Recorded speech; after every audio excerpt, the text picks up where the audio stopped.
এই যে অনেক ঘটনা বলি, আমরা কথাবার্তা বলি যে এটা আল্লাহ বলেছেন, আল্লাহ বলেছেন, আল্লাহ বলেছেন, অথচ কোরআনও জীবনেও শুনেনি আর জীবনেও জানেনি, হয়তো শোনা কথা কিছু ভুলভাল বলে দিল। তাহলে এটা চরম অপরাধ, চরম অন্যায়। কারণ এরপরে আল্লাহ তাআলার অভিশাপ, এদেরকে অভিশাপ তো দিয়েছেন যারা আল্লাহ সম্পর্কে মিথ্যা অপবাদ দিবে, মিথ্যা কথা শোনাবে যে আল্লাহ বলেছেন। জাহিলিয়াতের যুগে মুশরিকরা কাবাঘর যখন তাওয়াফ করতো, হজ করতে যে তখন উলঙ্গ অবস্থায় তাওয়াফ করতো।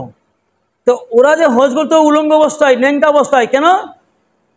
যেহেতু হারাম পয়সা বা হারাম উপায়ে উপার্জন করা দিয়ে হজ হবে না। এখন পোশাক যে ওর কিনা আছে, যদি পোশাকের মধ্যে হারাম ঢুকে যায়, হারাম কিনা, যদি হারাম পয়সা যদি পোশাক কিনা থাকে, তাহলে ওই পোশাক দিয়ে তো হজ হবে না। ওই জন্য ওদের বিশ্বাস, ওরা পোশাকটা খুলে উলঙ্গ তাওয়াফ করতো। ঠিক আছে? তো এই ব্যাপারে আল্লাহ তাআলা কোরআনে নাজিল করছেন আয়াত। তারা বলতো ওয়াজাদনা আলাইহা আবাআনা, আমরা আমাদের বাপদাদাদেরকে এভাবে পেয়েছি।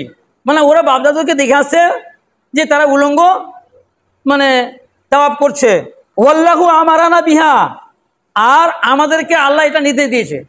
অথচ এইরকম একটা উলঙ্গ অবস্থায় মানে নির্লজ্জতার ব্যাপার, এটা আল্লাহ কোনো আদেশ দিতে পারে না। কিন্তু এখানে তারা বলছে যে আমাদেরকে আল্লাহ নির্দেশ দিয়েছে। তাহলে কি হলো? আল্লাহর প্রতি একটা মিথ্যা অপবাদ লাগাই দিল।